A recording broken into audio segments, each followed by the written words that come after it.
Ang limang kaibigan at ang bahay na gawa sa pagkakaisa.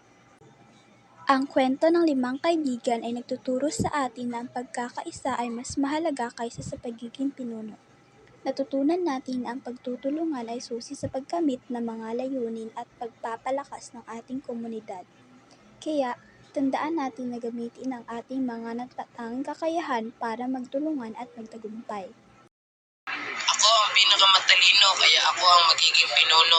Di ako ang pinakamabilis, kaya ako ang dapat maging pinuno. Ako ang pinakamatapang, kaya ako ang dapat maging pinuno. Ako ang pinakamabait, kaya ako ang dapat maging pinuno. Hindi tayo kailangan magtalo. Gawin natin ang bawat bahaging gabay ayon sa ating mga kakaibang talento. Nagkaroon ng pagtatalo ang limang kaibigan dahil sa bawat isa ay gusto maging pinuno. Ang bawat isa ay nagmamalaki sa kanyang mga natatanging kakayahan. Ang aso sa talino, ang pusa sa bilis, ang manok sa tapang at ang pato sa kabaitan.